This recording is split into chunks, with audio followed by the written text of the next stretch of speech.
Good evening. This is the Total Movie Recall live stream. How's it going, everyone? I've got Paul with me here today. Unfortunately, Andy can't join us tonight, but I think he will be watching from home. Paul, how the hell are you, mate?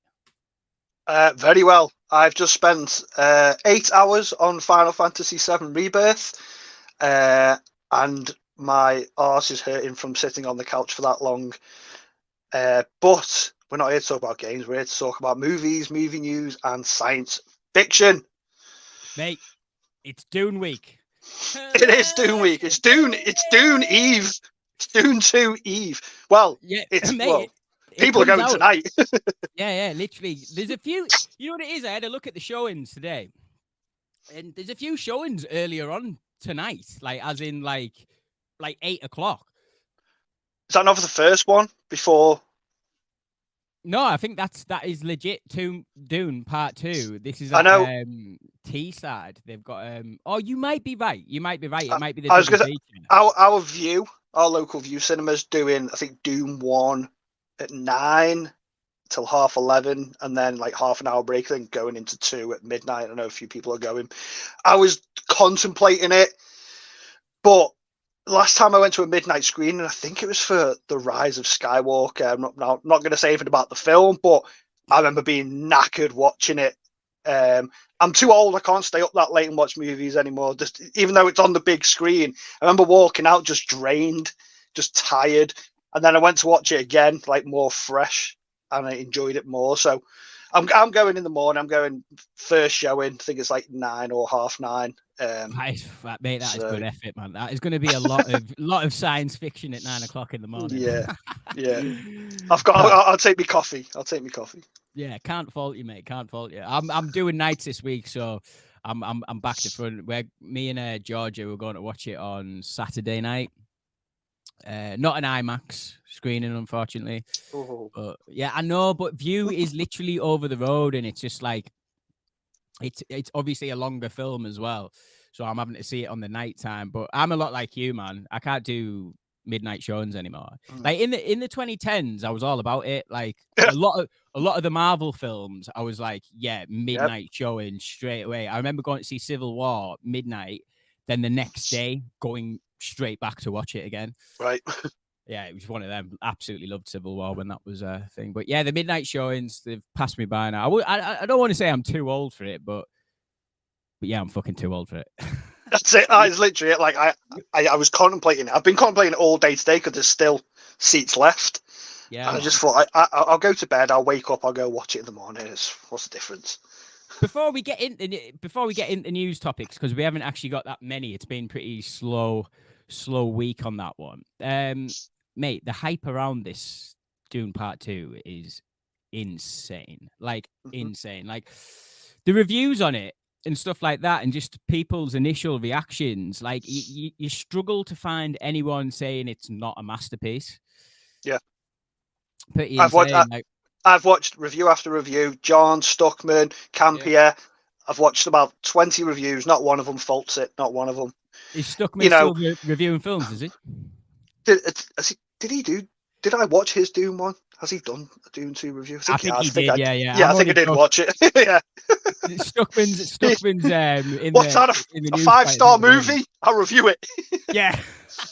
But yeah, the reviews have been ridiculously good. There's a lot more hype around this one than there was part 1, which I think will help. We were talking about the box office the other day over messaging, and I think the reviews, the word of mouth is going to help it. I think it's going to have legs, and with it being everyone saying go watch it in IMAX, that again adds on to box office. That's sort of how Avatar makes so much money. Yeah. I can't wait. I cannot wait. I was not this hyped for part 1 because part 1 was new to me. Do you know what I mean? It was like, this looks awesome. Yeah. I'll go watch it. But now I'm just frothing at the mouth for this new movie. Can't wait. See, I know you're going through the books and stuff at the minute, aren't you? Like you're deep in Dune land at the moment. For me, like on that first trailer for the first film when that was coming out, I was already aware of Dune a little bit by watching the Lynch film a few years prior. But that film, when you've got no background knowledge of Dune, if you haven't read the book or anything like that, that film is hard work. It's really hard. It is. But aesthetically, which is why I watched it, is like it ticks all the boxes for me. We'll have a Dune review. I think me and you, Paul, are going to review it on Sunday. Then I'll release that on Monday for you all. But yeah, man. Dune Part 2. Cannot wait. Mm-hmm. Biggest movie of the year, arguably, coming out in March. But that's what it is. Like, there's no other movie. This is my most anticipated of the year. There's other ones close to it, like Joker 2, Deadpool, a few others. But this, now I'm like you said, now I'm entrenched in Dune over the last couple of weeks. This is skyrocketed to my most anticipated movie, especially with all the positive reviews that have come out on it. See, that's exactly what I was like with the first one. So when the first one was coming out and the trailers were like, the trailer just fucking blew me away when that first popped on the screen with that Pink Floyd tune in it.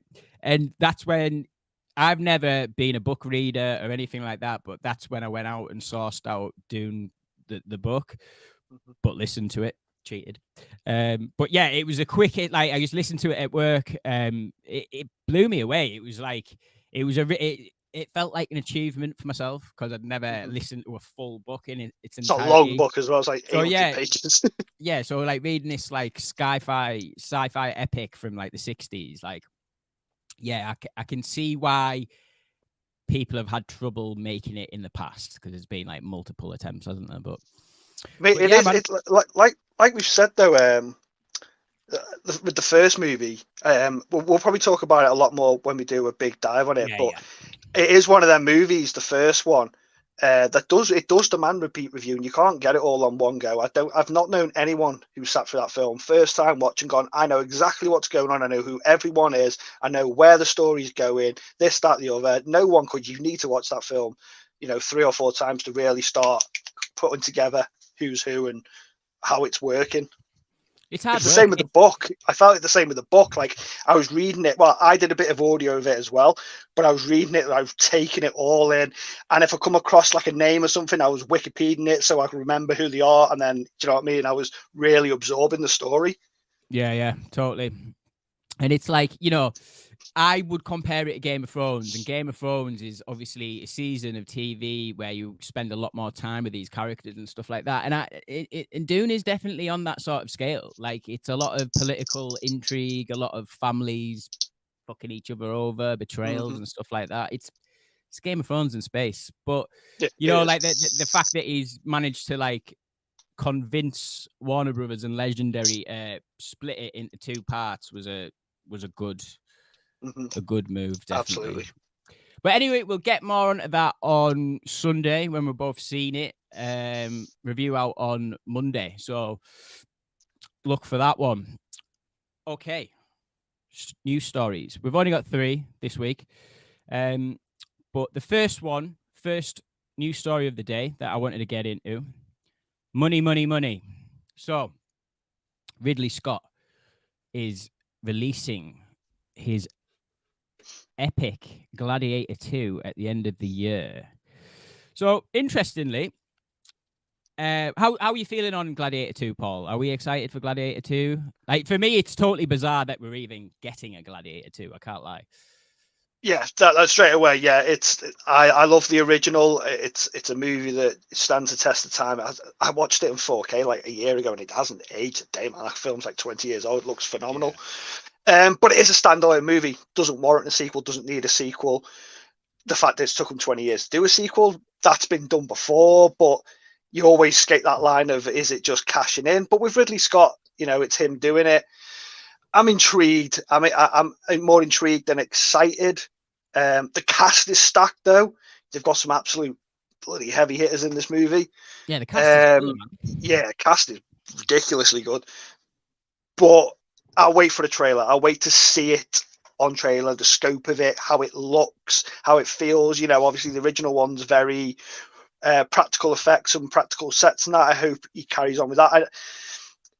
We've seen Ridley take his work and then go into the the 2020s with it and make it very CGI heavy with Prometheus and Alien Covenant. It pulls, even though they're beautiful looking movies, the original one, like the original Gladiators, the reason it's aged so well is because of that, because of the practical sets and the practical effects and that. So I hope he carries on with that. Yeah, more intrigued than excited, but like I said, when I see a trailer, my tune might change and I might get a bit more hyped. Well, by the sounds of it, the studio is very much hyped about the film. Apparently the film looks amazing according to them, but there's a bit an issue with the budget. The budget is massively inflated, which I find quite interesting. It's turning out to be one of the most expensive movies ever made. So the budget is coming for Gladiator 2 at this whopping number. If you give me 2 seconds, I'm just going to find it. Yeah. So originally it was budgeted at 165 million before rising to now 310 million. This is wild to me. Sort of understandable in a way because it's a period piece epic, which are always expensive. I understand that, but this is insane. Just for putting it out there, Dune 2, which me and Paul haven't seen, cost in the region of 190. I think that's it was. Right. Yeah. So to me, this is just insane. Like, absolutely insane. What the hell is going on here? Why does it cost so much? There's also been a number of reports come from set about animal abuse and stuff like that with horses and stuff. So it's not looking good on a production level for Gladiator 2. But in the midst of all this, the studio has come out and says, yeah, we've seen it and it's epic. It's absolutely epic. So, but for me personally, I'd be shocked if this film makes its money back off if that's the budget. That's not even with marketing involved at the moment. That is just purely on a production level. And what would you factor in marketing for a Gladiator 2, a film like this? 200 mil? Yeah, for them to, it's crazy for them to recuperate that movie. They'll have to spend a lot of marketing to get it in front of everyone. So that's going to add up as well. I've just brought up on the screen here, the first movie only cost 103 million to make, so it's triple the budget. Wow. Yeah, man. So where's the money went, Paul? What are you saying about this budget? Because this is like, remember when Fast X was coming out? Right. And there was a lot of reports on that film about the budget just being insane. And when I watched that film, as shit as Fast X is, I can see, like, yeah, they've spent too much money in this film. Yeah, it's a lot of CGI and stuff like that. But when you take in the cast and their inflated paychecks for being in 10 films at this point, because it's only going to go up. It's never going to go down, is it? I imagine they get a lot of back end and stuff. But Gladiator 2, man, this is like a swords and sandals epic. Like, I just can't see this sort of film, like you say, recuperating that money back, if I'm being honest. This is insane to me. This is really insane. Yeah, it's 300 million is a lot, man. I mean, but you look at it like, I don't want to be shitting on Marvel at all here, but you look at their last couple of movies, you look at their Marvels, that cost 200 million. You watch that film, that movie does not look like it cost 200 million, especially when you're looking at the likes of Dune that costs 190 million. That looks like it cost a hell of a lot more. That, like, every frame in that movie is an art piece to me. But like I said, we haven't seen a trailer yet, man. This trailer could come out and this could skyrocket to our most anticipated film of the year just off a trailer. Trailers can do that. It's done it to me before. Again, though, look at the cast. That's probably cost them a lot to get all them in. But it seems as if it's more from production than cast. Because it cost something at one point and it's gone up. I don't know, man. I don't know why it's costing so much. I hope it looks like a $300 million movie when we see it. Look, it's Ridley Scott. I think if there's one Yeah. thing we can be absolutely 100% sure of, I didn't see it last year, but Napoleon looked like there was money on screen. Do you know what I mean? Let It'd me be quickly interesting. look how much that cost. Yeah, I was just about to Carry say on. that it'd be quite interesting to see how much that one cost. But yeah, one of my takeaways just from this whole That article cost about 200 million. right, okay, so yeah, it's an extra 100 mil on this, but we have got some heavy hitters in the cast. But yeah, one of my big takeaways from this sort of whole report article is that it's the studio executives were quote unquote blown away by the footage. So that's promising, I suppose. Like, at least the execs are saying, yeah, it's good. You know, it's come out that it cost 300 mil, but there hasn't been a massive stink about it. Do you know what I mean? Like, it's just like, it's quite just preposterous that it cost this much. But yeah, man, studio executives think it's pretty good. So we'll see if it's actually worth 300. Yeah, they sound for them to give them the extra budget, and they're saying it. You know, it looks amazing. They must be confident in the movie. Yeah. I said it could come out. I mean, the first. Would you say the first Gladiator is like, you know, is everyone clamoring for the sequel when it comes out? People are going to be like, holy shit, Gladiator is one of the best films ever. I can't wait to see another one. I love the first one, but would you say it's one of them films where, you know, people have it in the top 10s all the time and stuff like that? Or I think a lot of, I do. I think it's one of them. It's one of them films that is definitely a top 10 film for most people. Not most people, but people who are into like people who know good films probably have this somewhere in their top 50. Do you know what I mean? Yeah. It is a classic. Like, I don't think it's like you say. I don't think it's dated whatsoever. Like, I watched it a couple of years ago now, and you know, like it's amazing. Like, it's absolutely amazing. And the Colosseum scene where, oh my God, one of just the best sequences and bloodthirsty sequences as well, is like blood flying all over the place in that Colosseum scene, like the Gladiator scene. But that was Ridley 20 years ago, so God knows what he's doing, what he can do now with even more money. My question here is God love Ridley. Like, he's a top 3 director for me, but he hasn't had a string of successes of late. I don't think, personally. I think there's been a couple of duds in there. So this isn't Ridley Scott in his prime. I wouldn't even say. I'd say they're only duds financially. Yeah, good like point. Do you know what I mean? Like, I still think what was the one that was on that went straight to Disney Plus with Matt Damon in Last Duel? Oh my God, that film was phenomenal. No one watched it. No one watched it. That was a good film, that though. I don't know if Ben Affleck was the only thing, like, spotty thing for me in that film. I think it was a little bit miscast. But as far as Matt Damon, Adam Driver, Jodie Comer goes, that was a good film, that.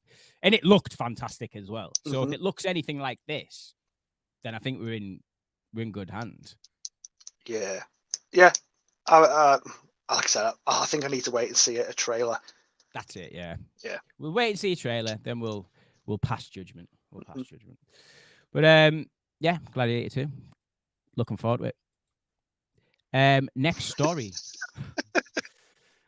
I wonder if they call it Gladiator 2 Back in the Colosseum. Oh my God, missed opportunity if they don't. Bloody hell. But yeah, man, we've got Jordan in the chat who's just saying about Dune. Dune was so much better on rewatch. I can't wait for part 2 now. Yeah, I seen that Jordan was a little bit unsure on part 1, but seeing that I was. When I first watched it, when I first walked out the cinema, I was like, I know I've seen something brilliant and I loved it, but I'm not going to stand here and lie to you and say I knew everything that was going on. It did take me 2 or 3 times to really get my head around it. Now I know all the names. You know, I know the Bene Gesserit, the Caladan, you know, the Harkonnen. I know who's who. I know, you know, all the names. And I didn't the first time I watched it, and that's what took the movie down a little bit for me. So it was a me thing, not the film's fault. Yeah, 100%. You can tell we're both itching to get into this Dune chat, man. But yeah, I was gonna say, like, even like once you've seen part 2 as well, like once you've got both parts in the system, going back to that Lynch version, I imagine they get a lot more out of it, man, because you'd be way more aware of all who the players are. Mhm. But we've got Andy in the chat. He's just saying Ridley Scott is a journeyman director. The amount of movies he's made in his career is impressive, especially for his age now. Yeah, man. Like, he's so funny in interviews and that, man. Like, he doesn't give a fuck. Like, he's like, I'm 80 years old. I've made been some round the block. classics.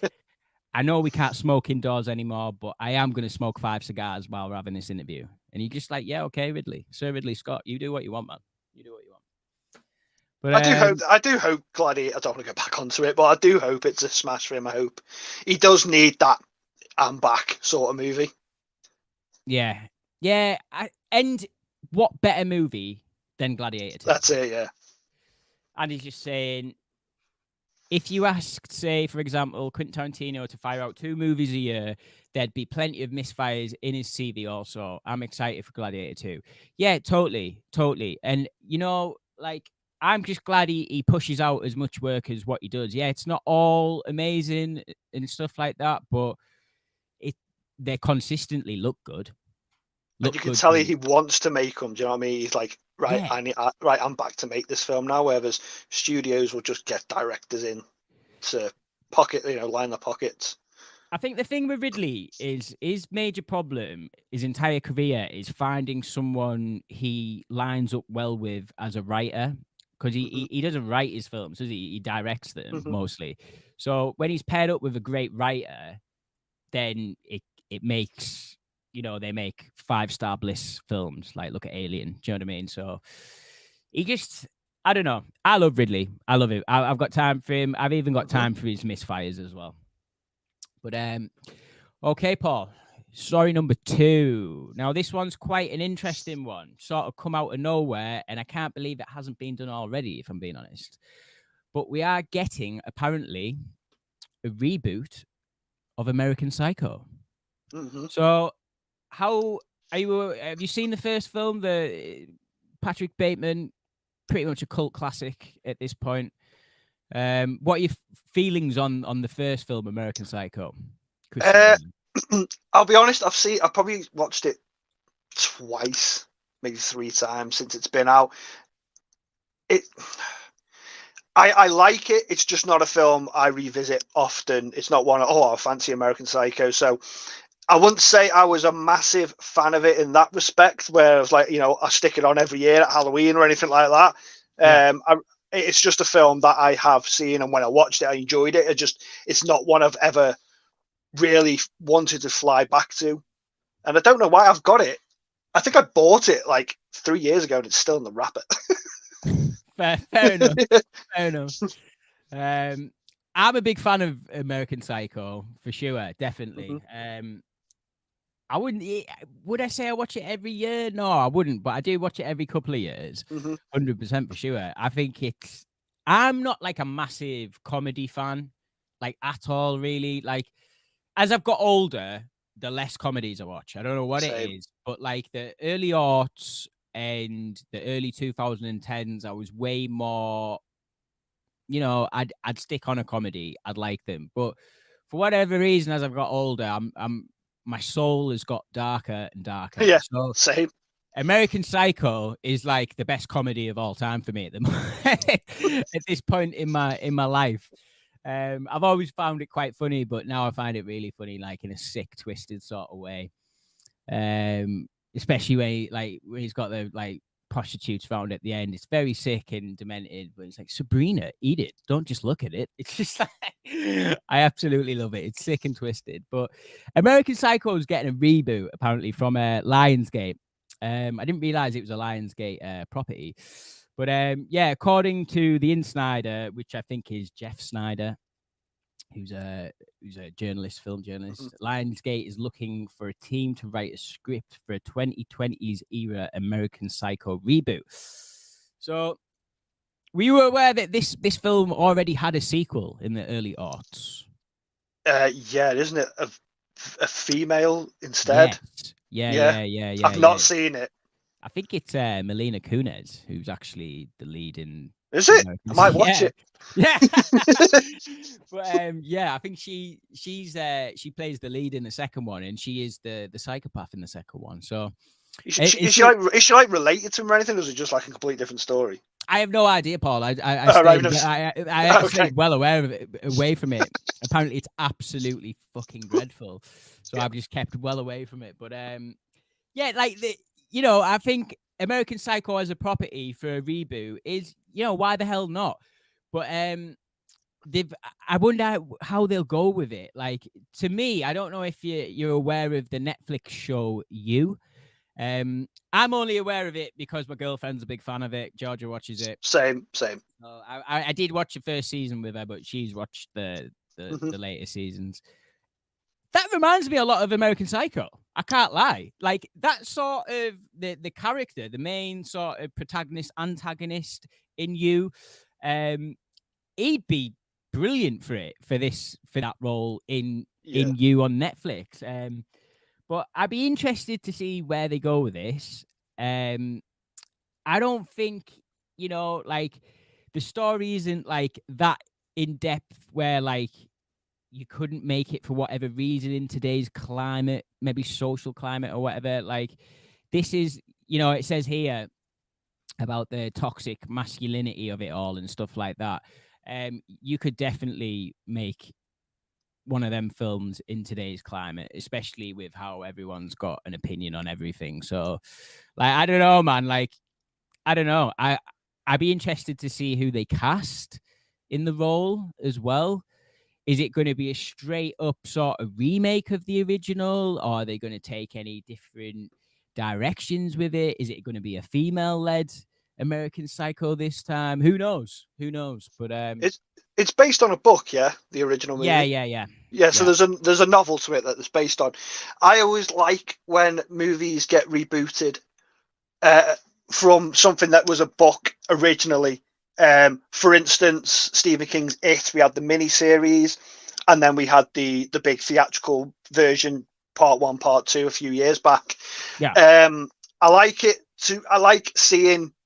Now, I've not read the book of American Psycho. I'd be actually quite intrigued to read the book of it, knowing this is coming out, and go back and watch the Christian Bale version. But what I like when movies do that, when they're rebooting something that's already been made from a book, to see how they change it. Do they take more from the book? Do they add things in that the first film didn't, that was missing? That's quite prominent in the book. It did that. The big theatrical It movies inserted a lot more from the book that was missing from the miniseries. So once it's out, I'd be interested to see which one adapted the book better. Yeah, good point. I think, I think there's an argument to be made as well when you were adapting books into films and stuff like that.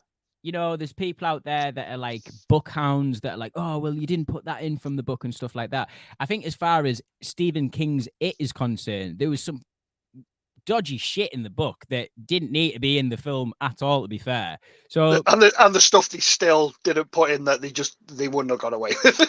Yeah, absolutely not. Like, we're not even going to get into it, but there's a few things in the It book that are just like wild. But yeah, I'm interested to see what they do with American Psycho. I might take you up on that one as well. I might check out the book, actually, if I can get it in audio form and just listen to it at work. That might be beneficial when we're seeing this reboot.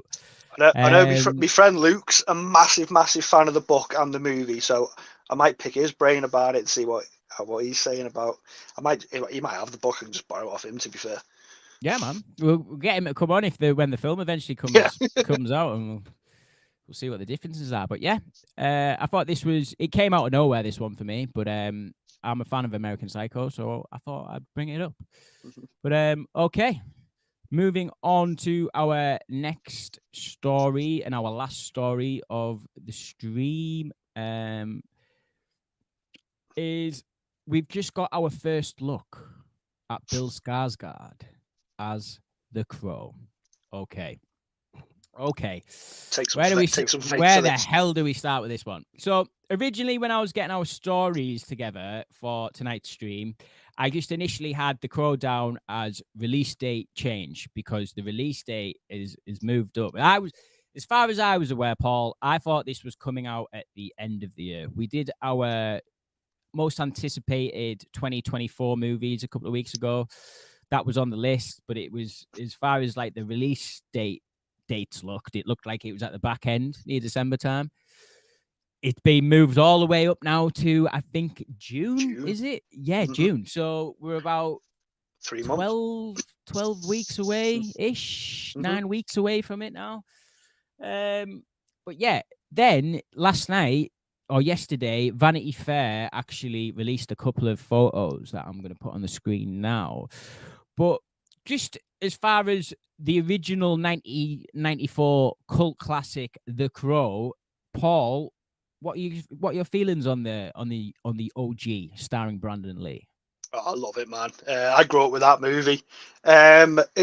What's weird about that film? I remember it being in my house when I was a kid on VHS, and for whatever reason, my mum and dad didn't want me to watch it, and I thought it was going to be a really gnarly horror movie. And I was like, why are they pushing me away from this film? Because they've let me watch horror films before. I was like, what is it about this film that pushing me away? And when I finally did watch it, when I snuck it, eventually watched it. Yeah, it's not a horror at all. It's a action revenge movie, and I was like, why didn't they want me to watch it? I still to this day don't know why they didn't want me to watch it. But I love the original Crow. Like I said, I grew up on it. It was in constant rotation there with the Arnie films and the 90s movies, the action 90s movies. I love it. When I first got into it, I didn't realize the lead actor Brandon Lee was Bruce Lee's son. That took me a few years to realize, put that together when I got a bit older. Yeah. But yeah, I love it. It's got some. It just screams 90s. It really is an epitome of a 90s movie. Yeah. Great action scenes, great cast, great music. Yeah, it's a fantastic movie. Yeah. I'm massive fan of The Crow. Just the film though, not the graphic novel that it's based off. Like that was my first introduction to The Crow, 100%. A lot like you, actually. I didn't have the VHS at home, but whenever me and my brother went to our Blockbuster trips on a Friday night to pick up a few films, The Crow like front cover always scared the shit out of me for whatever reason. I've got it. Yeah. So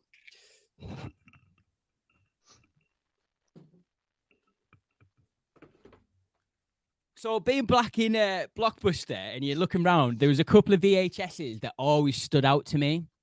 So the first one was Jack Frost. That was like this like shitty Christmas horror film. Oh like, yeah, you remember? With the teeth and that. Yeah. That one always stood out. Yes, it did. And for me, God, yes. What the hell is that? And there was Guyver Dark Hero, which is the sequel, which I looked at the front cover of that, and that's where and I instantly took that home, and that is just like one of my backlogged favorite films of all time. Terrible B movie, but I highly recommend watching it. It's brilliant. Guyver 2, so much better than Guyver 1 as well. I'll die on a hill for that one. You've seen the anime? I've seen the first season, but I haven't seen the rest of it. I've tried to watch the YouTube clips of it because I know they redub it later on, like in the 2000s. But it's I think it's from the 80s, the one that you want to watch. But yeah, I'd love to get into the anime, big style. I know there's a lot of seasons to it, but yeah, The Crow. This scared the life out of me. This VHS. Like when we went into Blockbusters, I looked at the front of it and thought, "Oh shit, clowns! That's no good for me. That's no good for me." Like it doesn't scream action movie though, does it? No, it doesn't. It screams. It does look like a horror film, yeah. Yeah, it really does. And like I do like my horror films, but when I was little, clowns really did fuck with me. Like I'm okay with them now, but my mum, bless her soul, she was a rotten egg back in the day. She was like, "Oh, we'll just watch this short little film about clowns." No, it's an 8-hour miniseries, Mom. Thing is, as well, on that cover, he looks terrifying, but in the film, he's like the nicest guy in the world. So soft and gentle. Like, do you know what I mean? He's like such a nice dude. Even when he's killing folk, he's soft and Yeah. gentle. He's got like a dead good charismatic. How he holds himself in the film. Absolutely. You know, what a shame about Brandon Lee, mate. Yeah. Like he was destined for greatness, 100%. I don't know if you've seen it, but there's a great, I think late 80s, very early 90s. I can't remember exactly when it out, but oh my God, what is it? He's Rapid Fire? No, not Rapid Fire. That is a good one, but it's the one he did with Dolph Lund. Oh my God. Showdown in Little Tokyo? That's the one, yeah. Awesome. Very cheesy 80s film, but great. But yeah, this was just like, I almost think like this role was like ahead of its time because it was still getting influenced by Heath Ledger, his Joker. I think he took a lot of inspiration from this particular portrayal, and I'm not just talking about the makeup.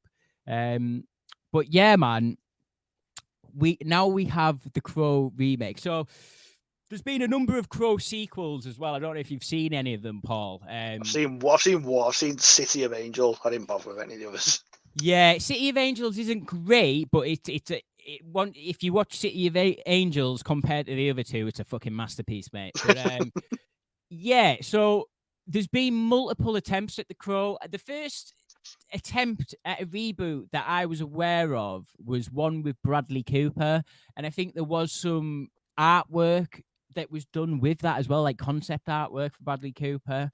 Bradley Cooper dropped out. Then I think it was Luke Evans for the longest time who was in talks. And I really, really liked that choice. I thought if anyone could sort of bring this back, it would be Luke Evans. He's definitely got that sort of look for it.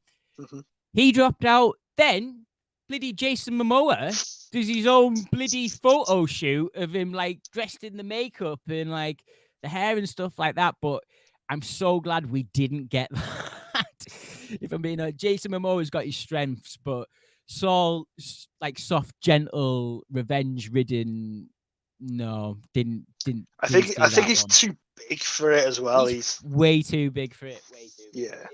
There's plenty of other roles for Jason Momoa out there than Eric Draven, but it ends up landing with Bill Skarsgård. Now, when I first heard that it was Bill Skarsgård, I instantly was a bit like, oh, really? Like, is that what we're doing again? Like, just because the kid looks good in white makeup? Like, what are we doing here?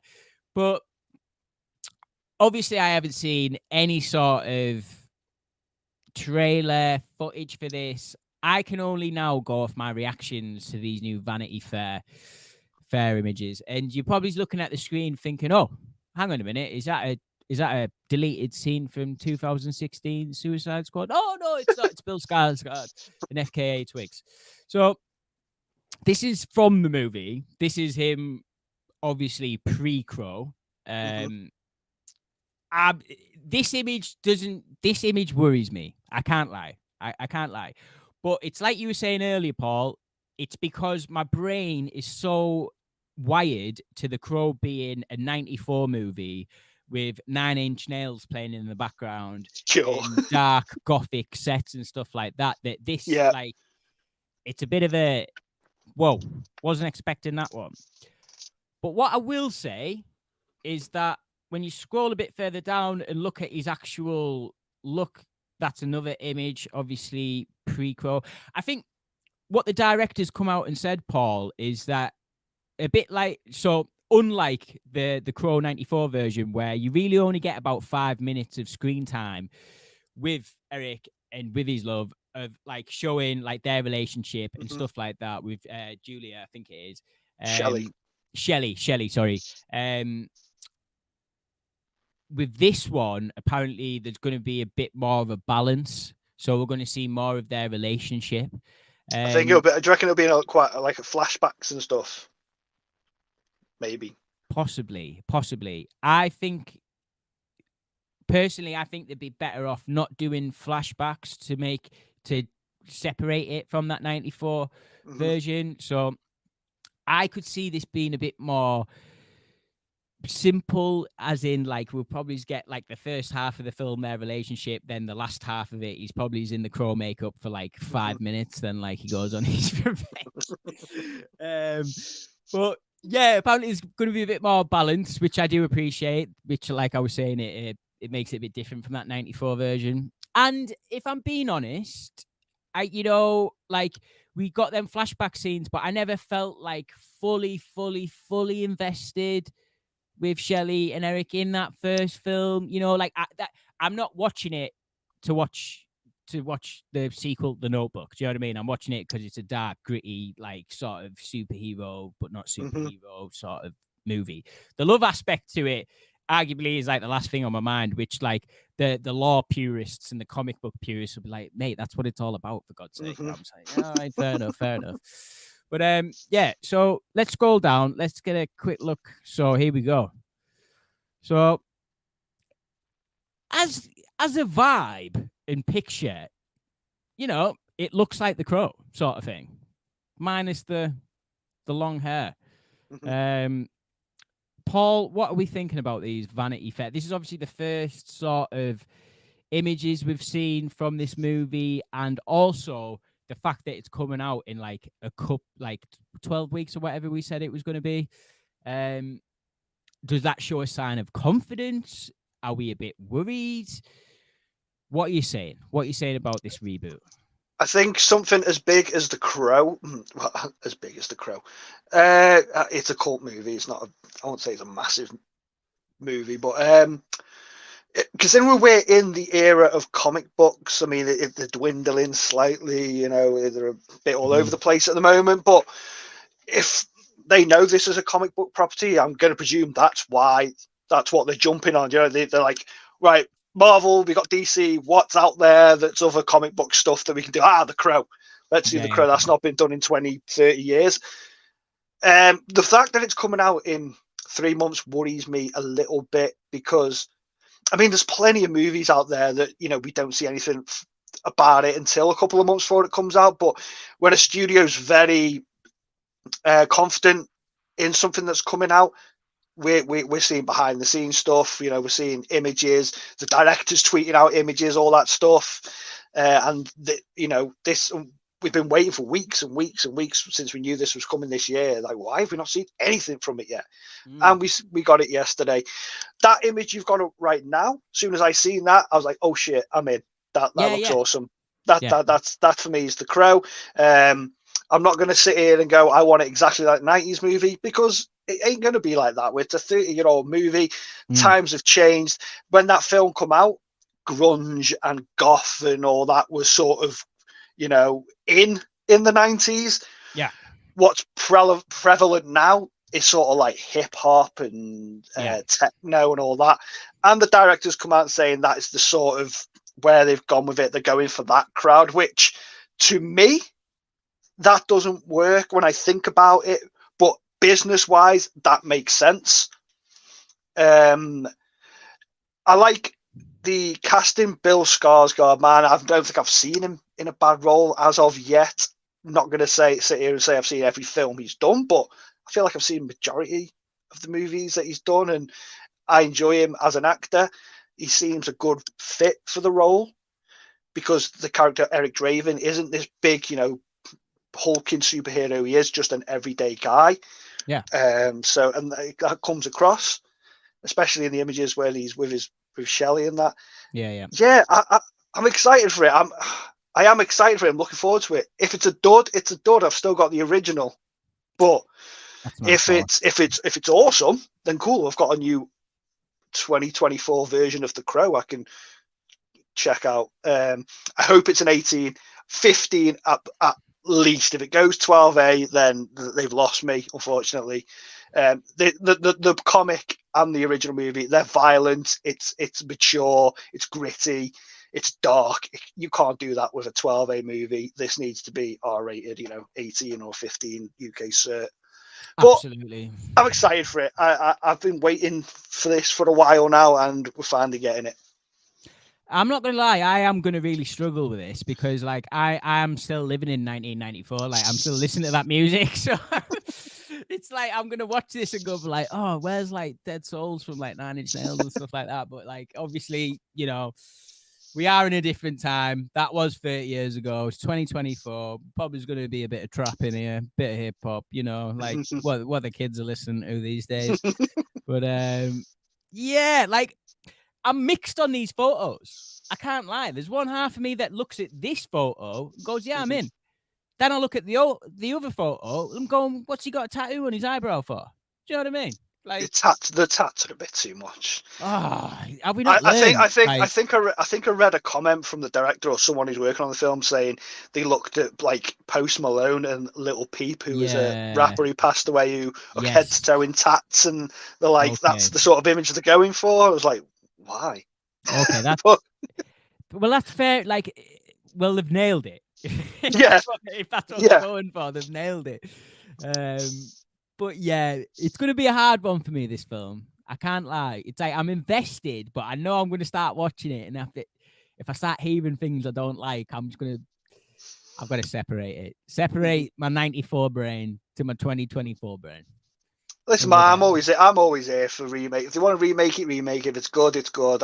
Most films, 99% of movies that I've grew up with and they've remade it, I've checked it out. Yeah. Some have worked, some haven't. So I'm not one of these people who are like, don't redo it, don't remake it. Like you say, we've always got the original there. You know, bloody, what was it? Len Wiseman's Total Recall. You know what it is about Total Recall Reboot? Take that name off it, take that brand off it. Not a bad film. Not a bad science fiction, you know, action film with some hot women in it. I enjoyed Total Recall. Just missing Arnie. Yeah, just missing Arnie. But yeah, the Crow reboot, remake, whatever it's going to be, I'm looking forward to it. Yeah, the release date, at first, when I heard the release date, I was like, oh, they must be like fucking super confident about it. But then when you started explaining a little bit more, I'm like, oh, yeah, maybe they're not confident. I don't know. But yeah, I'll be there. Maybe it's not day one. Let's see how a trailer goes. Yeah. Then maybe I'll be there day one. But I think we'll get a trailer by the end of the week. I'll be shocked if there's not a trailer dropped by the time we finish this, because they normally drop a trailer a day after they drop pictures. The images. Yeah. You are right. Look, it'd be one of them ones where we get like a trailer a month out and the embargo doesn't lift until a week after it's been released. Yeah. But I'll wait for Netflix. Yeah.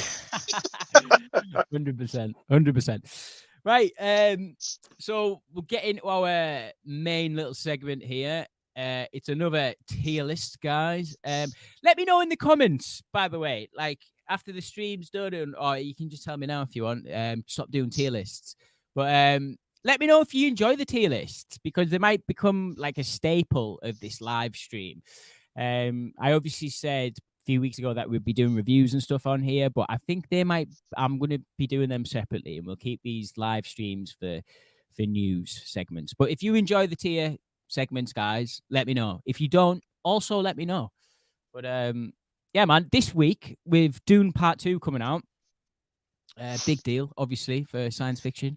I thought we'd take a look at the last 10 years of science fiction movies. Now, I didn't struggle with this, but it's so annoying because there's like a prime spot where like 2012 to 2014 were these amazing science fiction movies for whatever reason. Them 2 years, there was like banger after banger after banger when it comes to science fiction. Arguably a bit too much science fiction, which I think ended up hurting Edge of Tomorrow, which we are definitely going to speak about. But yeah, I'll just get my tier list on the screen. But Paul, science fiction as a genre, overall general thoughts about it as a genre. One of your favorites? It's my bread and butter, man. Yeah, man. Yeah, it's up there with action and horror. You know, sci-fi lends itself to both. You know, action and horror. It blends, you know, the genres. A lot of these movies, I feel like we're going to speak about, blend the genre a little bit with other genres. Which, you know, that's what I love about science fiction. There was a few I had on my list that I sent you. I was like, is that actually sci-fi? Yeah, it is. It must be because it's So I was like that with it because it's sort of more of an action film, but it is science fiction as well. So Are you talking about Mad Max? That's the one. Yeah. So the reason I didn't include it on the list, because we will get into Mad Max. I think we're going to do a bit of a Mad Max deep dive when Furiosa comes out. So we'll leave Fury Road for now. If it was on this list, it'd be fucking S tier. So I'll just spoil that for you straight away. Yeah, just to let you know. But yeah, last 10 years of science fiction films. Guys, if you're looking at this list right now and going, hang on a minute, he hasn't got that on there, he hasn't got that on there. Like, these basically, we spoke beforehand and just started, like, put a couple of lists together of our favorite science fiction movies from the last 10 years. I originally had a rule on this for only one film per director. But like we said, you know, Denis, Chrissy Nolan, they've got too many bangers just to put one on there. Like, they've got too many seminal science fiction films, in my opinion.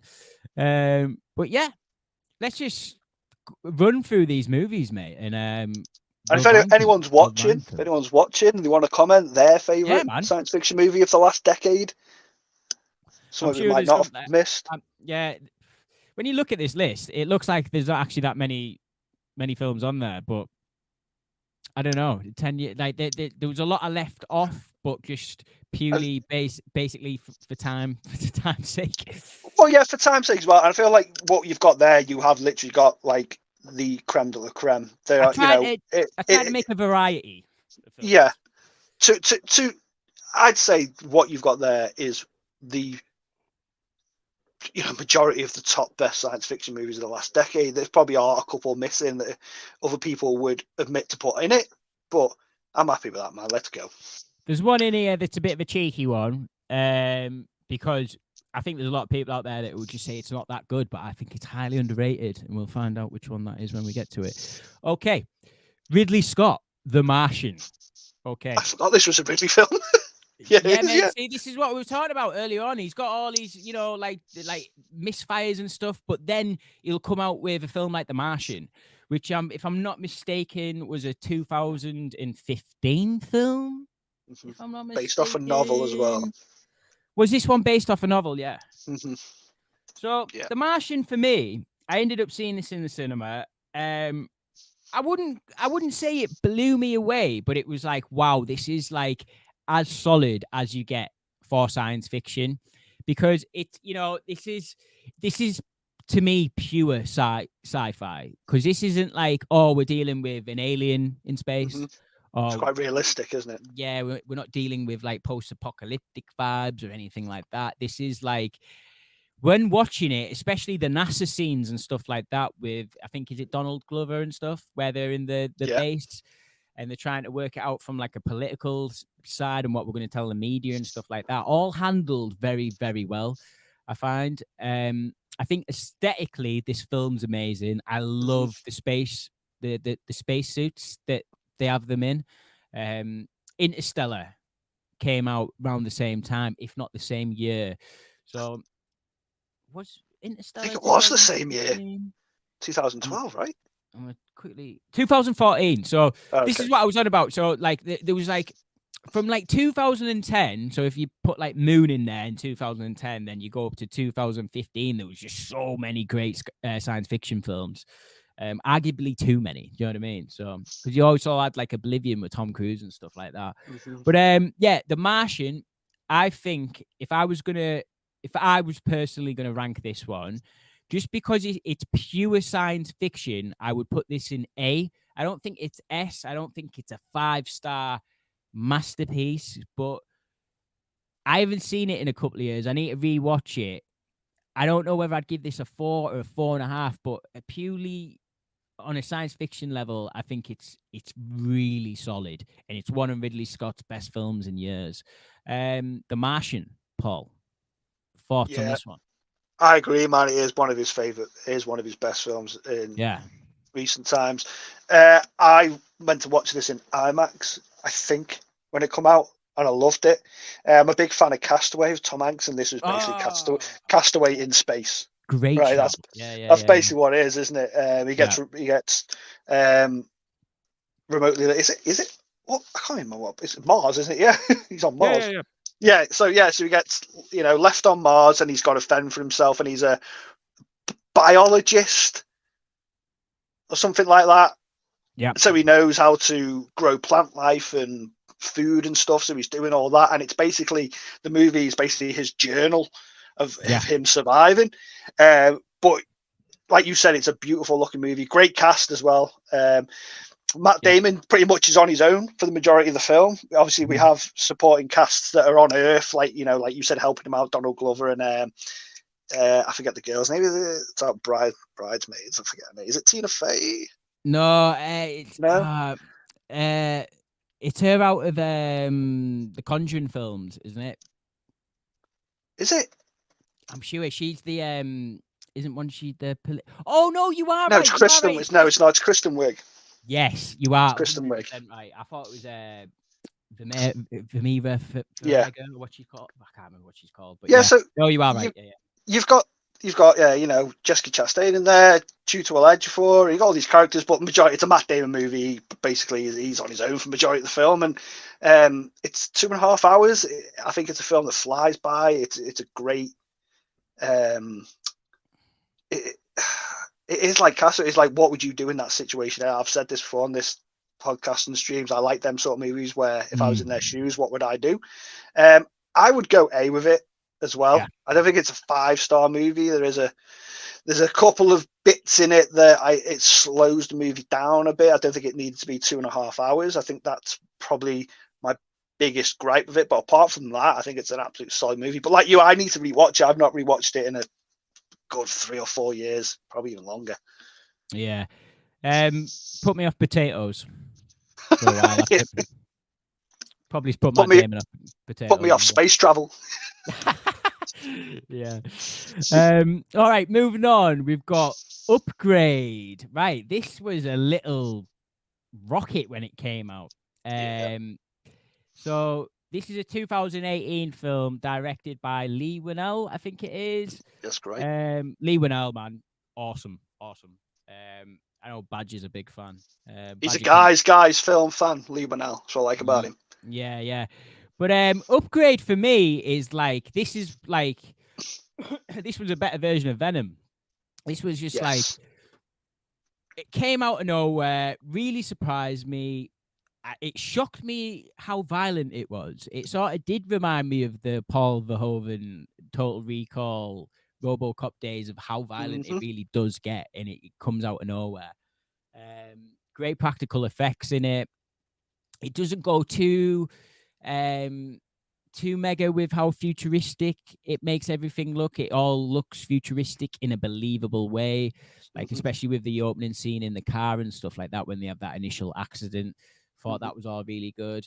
But yeah, this is a quality little science fiction film that I don't hear enough people shout. Oh mate, this is underrated. This movie, 100% underrated. To the point where I to me, this is like, it is harkening back to the days of the 80s and 90s a little bit. That's it. It just gives me that dirty sort of feel from them decades, like that grimy sort of feel. I think the lead in it is pretty good. The Tom Hardy lookalike, who I want to get his name right. From Prometheus. What's he called? Logan Marshall Green. Yeah, that's him. From Prometheus. Yeah. But I really love this film. Really love this film. It's like a yearly sort of rotation at this point. Just like I want an action science fiction film, and this is exactly. It provides everything I need, and I like the ideas, especially with like the upgraded, where people are upgrading themselves to have like arms that are guns, basically, that like reload and stuff like that. It's all awesome stuff. A lot of good ideas in here. A lot of gritty vibes to it. It's definitely on your darker side of science fiction. But to me, I'm going to put this in A because I love this film. Just on my personal level, maybe it's not an A in the grand scheme of things. Maybe it's a B bordering on an A. But for me, I want to put it in A. But Paul, what do you think about Upgrade, man? Yeah, I think you hit the nail on the head there. It's harkening back to those movies you grew up with in the 80s, RoboCop, Terminator, Total Recall. It feels like that's what they were trying to do, make a contemporary sort of R-rated science fiction movie that we don't really get anymore. Just for a business standpoint, that most movies now, like 90% of movies now, for some reason, are just 12As. I know, man. So they don't push the envelope with it. And when if this movie had come out when I was 8 years old, man, this would have been the best thing on planet Earth for me. Lee Winnell, yeah, like I said, he's a lad's lad movie fan. If you follow him on Twitter and on social media, he's always you can tell he's just a fan of movies, obviously, as he makes movies. But you know what I mean? He comes across as one of the lads that you could go down the pub with and just talk movies all day. Yeah. When you see him in interviews, obviously he did Saw, The Invisible Man. Yeah. The Invisible Man is another fantastic movie. I liked it, man. Yeah, it's. I haven't watched it in a few years, man. I've not. Again, there's another one I've not watched in a few years. Did it go straight onto Netflix? If I can remember. I can't remember. I know it was quite limited. It didn't make a massive pop, this film, when it did come out. You know what it reminds me of a little bit? A great double feature would be Upgrade and Dread that we'll get onto in just a little bit. You know, it's like a double feature one night, like both sort of harkening back to that sort of time. I think why I've not watched it for a long time. I think I've literally only watched it twice, when it come out and maybe like a year later. I think it's just because no one talks about it. And so it doesn't stay prevalent in your mind, and then someone will bring it up. Like Andy brought it up the other day, and I was like, "Oh shit, I forgot all about that film. That's a great film." Yeah. Because I've not seen it for a while, I can't remember there's anything I didn't like about it. I don't feel like there was anything I didn't like about it. It's just it wasn't top tier, science fiction. We've got some films there that are going to go into S that are miles better than this film.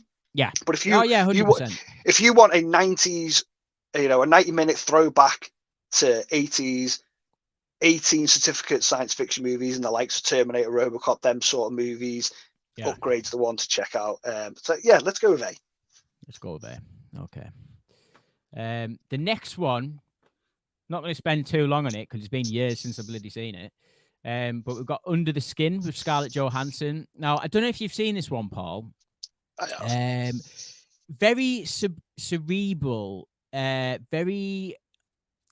I'm not sure how to describe it. The reason it's on this list, it's not a film that I rewatch ever or anything like that, but it sort of did stick with me. And I think when you live in the UK, this film sort of speaks a little bit more to you, because when Scarlett Johansson plays this alien, basically, and she goes around the UK, basically enticing men into this mental sort of space-time reality that she sucks them into.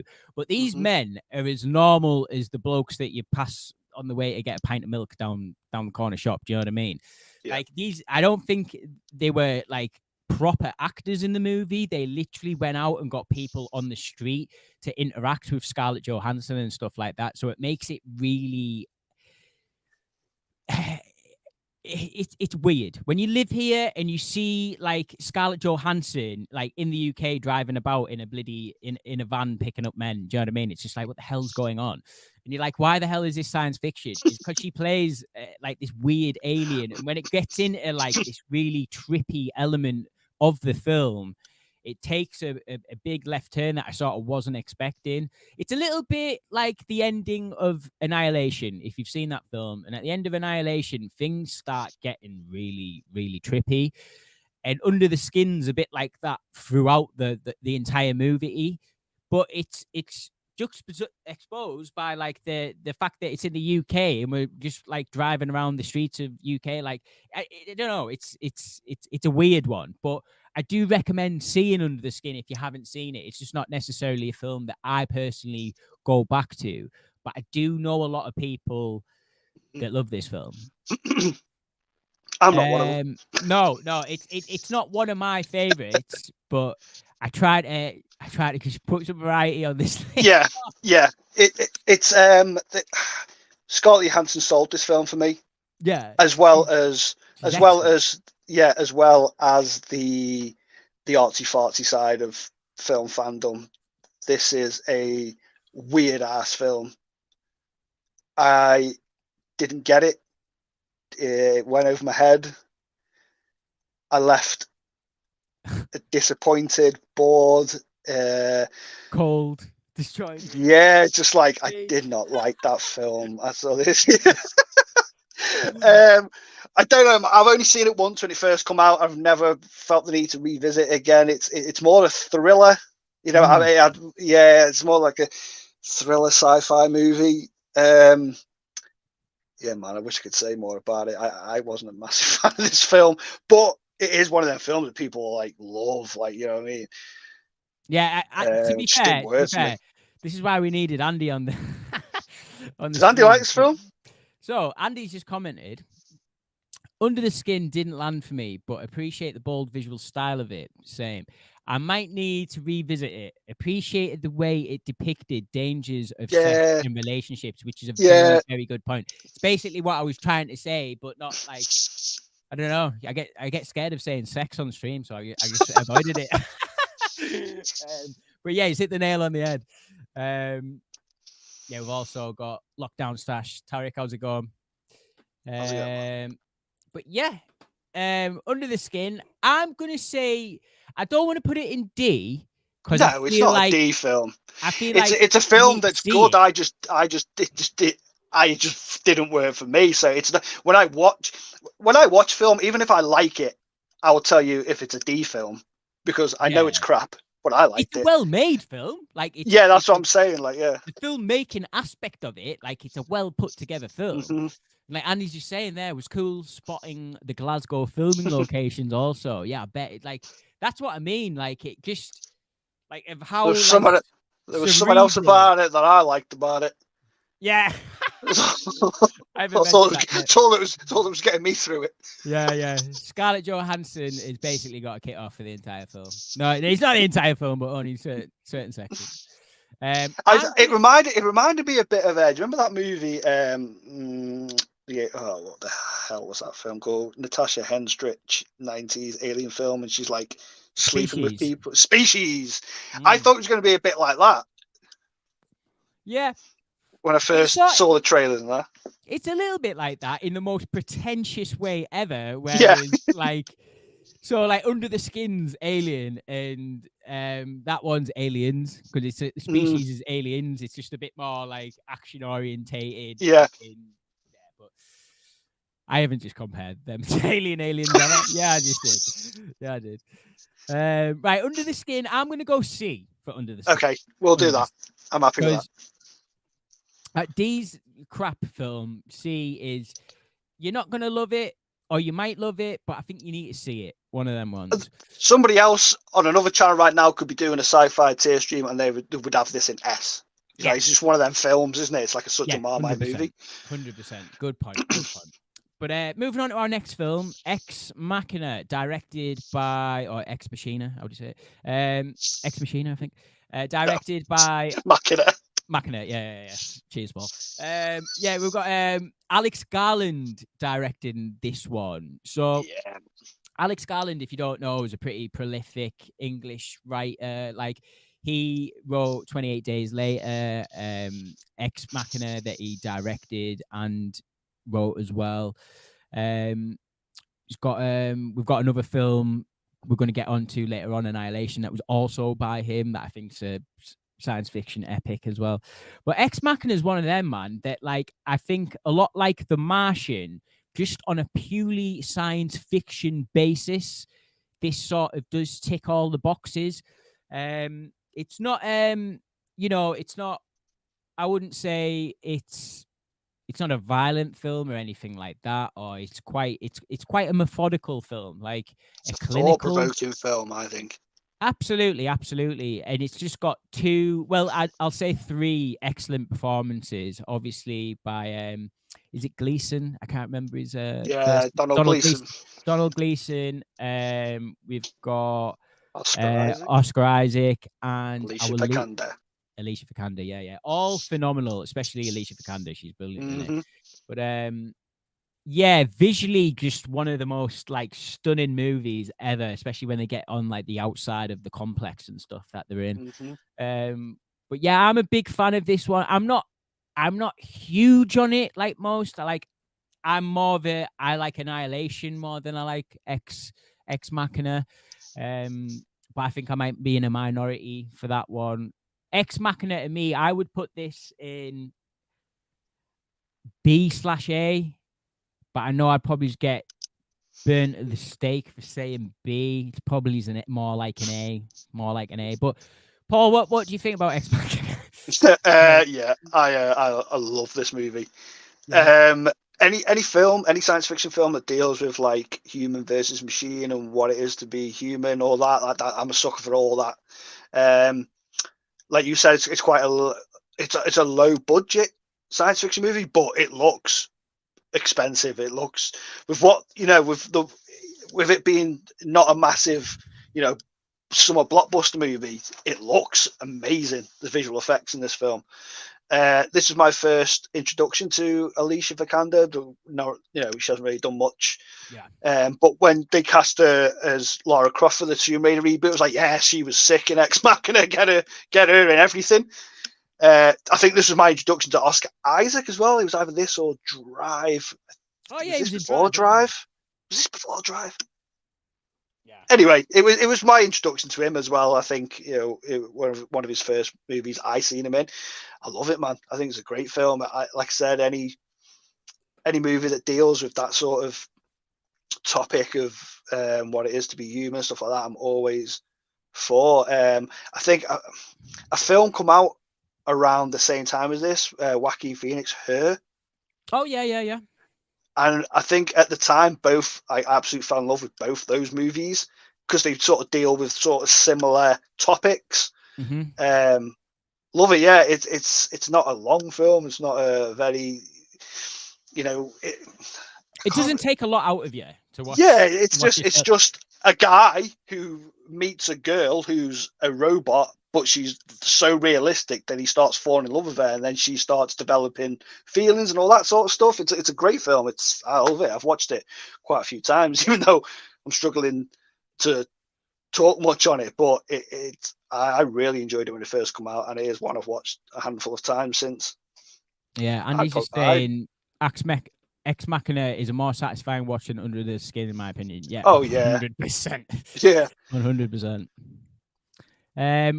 Where are you saying more A for this one, Paul? Yeah, I think it's an A film. I can't think of anything really wrong with it. Right, we'll go A. Where would we say it is on the A scale, do you reckon?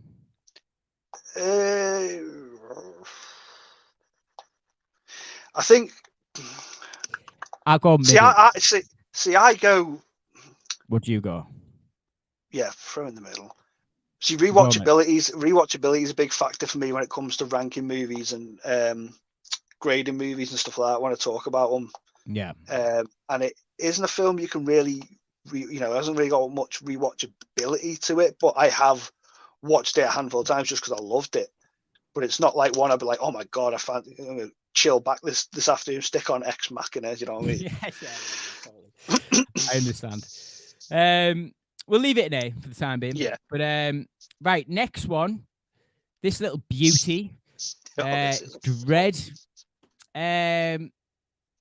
Dread, it's out the Dread franchise. What can we say? It's not the best one out the Dread franchise. That goes to Judge Dredd. I'm only joking, guys. I'm only joking. I promise I won't talk about Judge Dredd. I thought there was another one that I hadn't seen. You're surely not talking about the Stone one. Yeah, what else would I be talking about? But yeah, Dredd, man. I knew you'd say that. Yeah. What can you say about Dredd that sort of already hasn't been said? Like, I think this is just like top tier action sci-fi at its absolute best. Karl Urban absolutely takes this role, smashes it out the park. He's got the right mouth and jaw for it. Like that the whole way through it. Love it. doesn't take his helmet off, which I appreciate. But yeah, this is just awesome, man. And this was coming out at a time when there was a big 3D boom as well. And like the 3D on this film was pretty sick, especially in the slow motion scenes. Really top tier stuff. The only thing about this film I wish we got more of is looking at the Mega City 1 like aspect of it, and like maybe seeing like the street level and stuff like that. But as far as them like opening shots of the city and like all the skyscrapers and stuff like that, but yeah, I really enjoy Dread. I would dare say I love it. I can't believe it never got a sequel at all.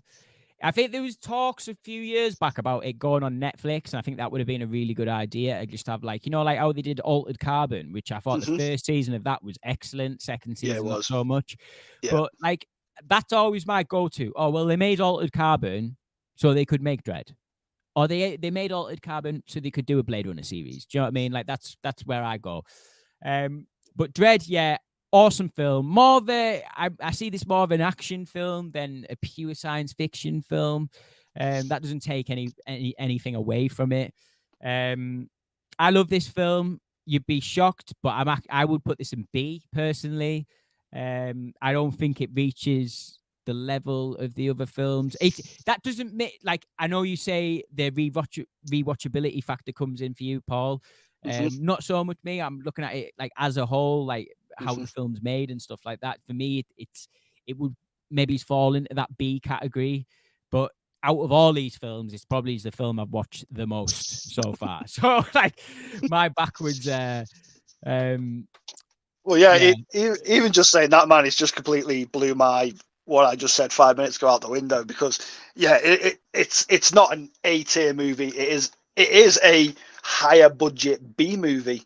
You know, it feels like a B movie. It feels like, again, when we were talking about Upgrade, it feels like harkening back to them 80s action movies that grew up violent. 80s action movies, we just don't get them anymore. Yeah. So when a film like this, an Upgrade, and you know, the first John Wick and all these films come out, I gravitate straight to them, because that's my bread and butter. That's what I grew up with. That's 80s, you know, violent 18 certificate action movies. And I grew up with the Stallone one. Loved it as a kid. I still enjoy a movie like you, but that has problems in terms of adaptation from the source material, which I am a fan of. I haven't read Judge Dredd comics in years. I grew up in my teens reading that, because you could buy them in UK. They were easy to get because it's a British UK comic strip. Yeah. 2000 AD. So this one felt a lot more like the Judge Dredd that I read in the comics, and it's got everything down. It's a straight up, like you said, straight up action movie, and 90 minutes does not piss around whatsoever. You're in from the minute it starts to the minute it ends. Columns, fantastic. Lena Headey. Yes, who plays Mama, is it? Mama, awesome in that role. Special effects are okay. I think, you know, this is things where it starts going down a bit, because it isn't a high budget film. It doesn't look bad, you know what I mean, but there's a few bits in it where it's like, it's a bit iffy. But like you said, it's so rewatchable.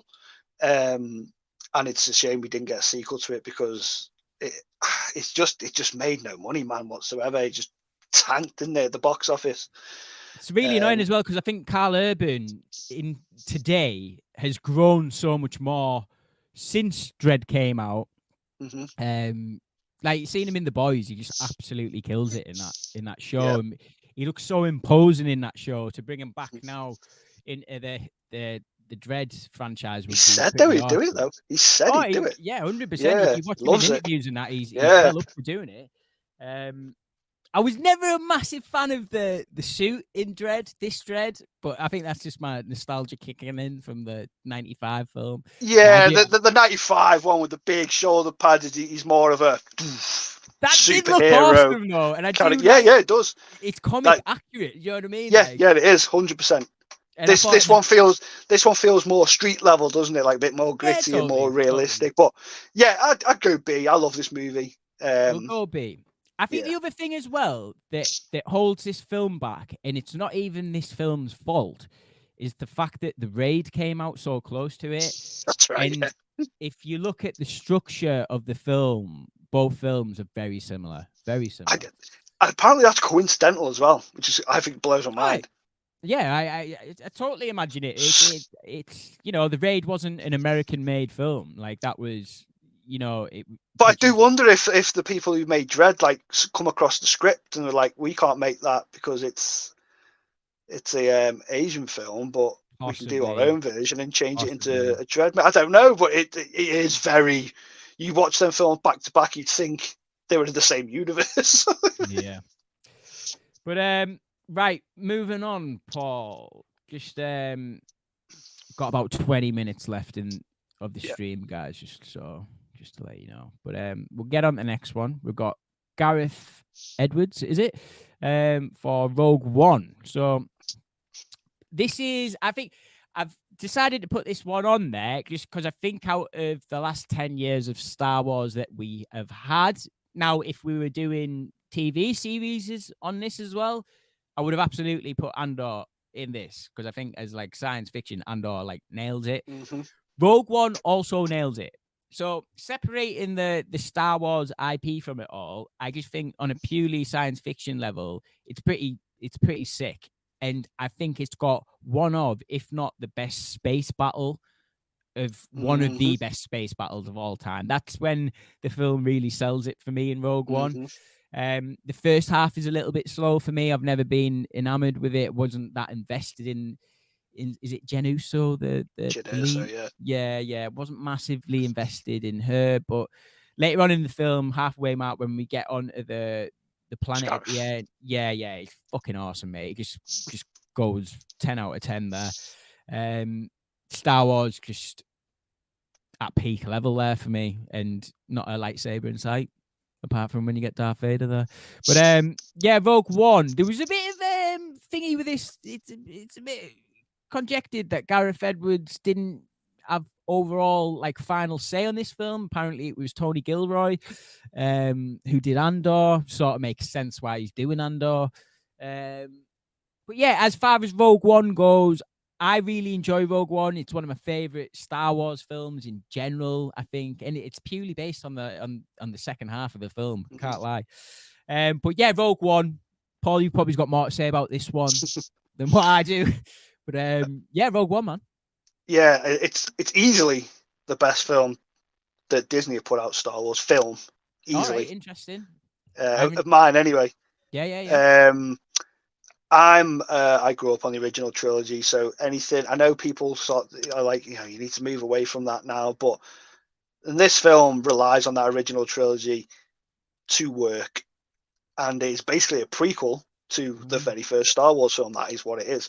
It's how the Rebels got the plans for the Death Star that it's talked about in the opening credits of A New Hope.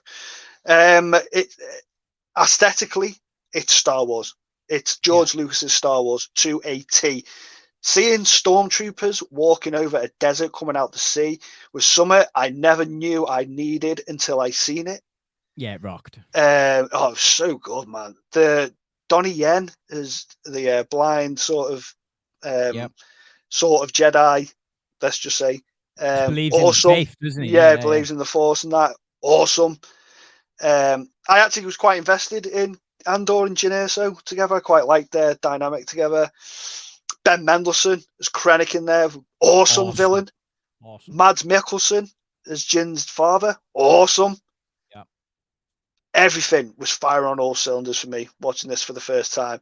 And when that scene hit of Darth Vader when I seen that for the first time, mate, and you can even ask my friend who I went with to watch this, Alan, I punched him in the leg. I was that excited. I was like, oh my God, like hitting him. Like, I did not know that was going to happen. One of my favorite cinematic moments of probably the last decade. I was enamored with that. That scene just brought the whole film together for me. Like you said, the space battle on Scarif. There's a space battle in it, but that's more on ground space as well. Do you know what I mean? It's not in space. I love it. I think it's easily the best things Disney have done with Star Wars. movie wise. And for me, it's probably one of my favorite Star Wars movies outside the original trilogy. So I'd go A with it, man. So you're gonna go A with that one. I would personally go B. Okay. I'd go a high B, but I'll go A.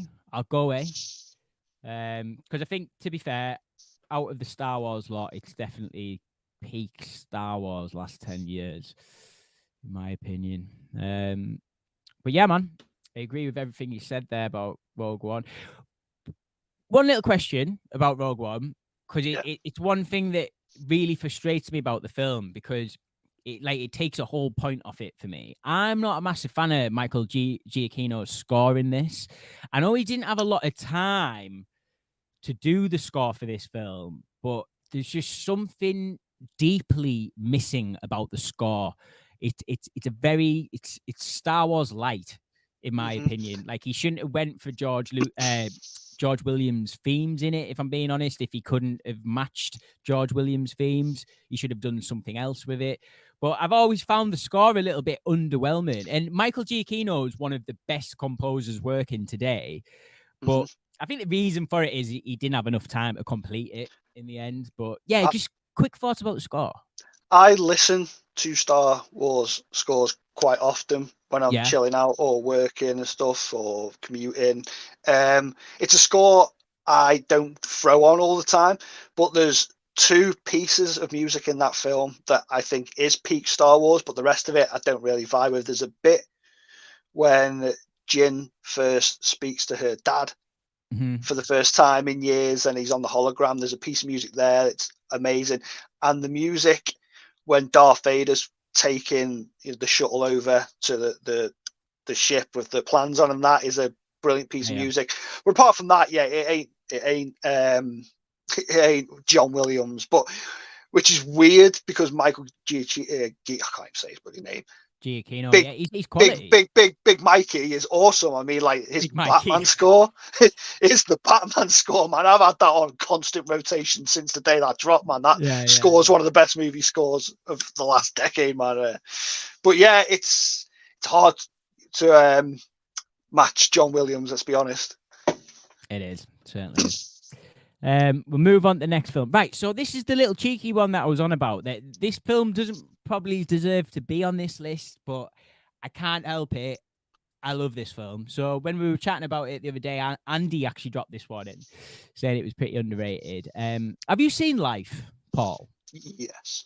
Yeah, right. So it's got a wild cast to begin with. So, like, your three main players in it are Jake Gyllenhaal, Rebecca Ferguson, big up the Fergo, and we've got who else we got? Oh, Ryan Reynolds. We've got Ryan Reynolds in it as well.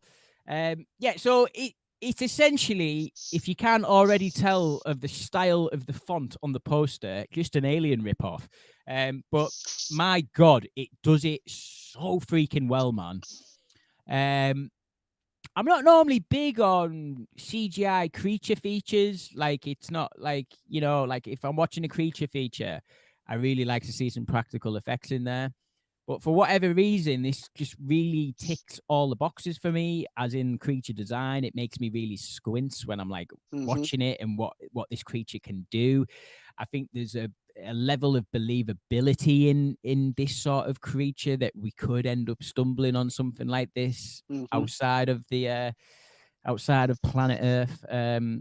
But yeah, I think this is just like a really great, underrated horror science fiction movie of the last decade that I don't get talked about enough. I think it's got a spectacular ending.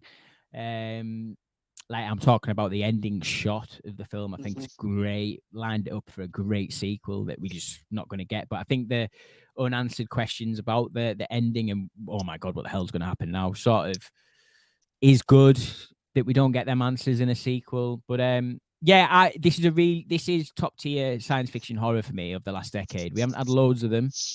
But this trumps like Alien Covenant for me and stuff like that. And I'm a massive Alien franchise guy. So, but yeah, I love Life. I'm not going to put it in A Certainly not going to put it in C, because if the rewatchability factors getting took into account, I've rewatched this film so many times. Just, it's one of them, a lot like Underwater, that I didn't include on this list, that people have got issues with or whatever. They're just easy science fiction horror watches for me that are, you know, like you say, 90 minutes, 100 minutes long.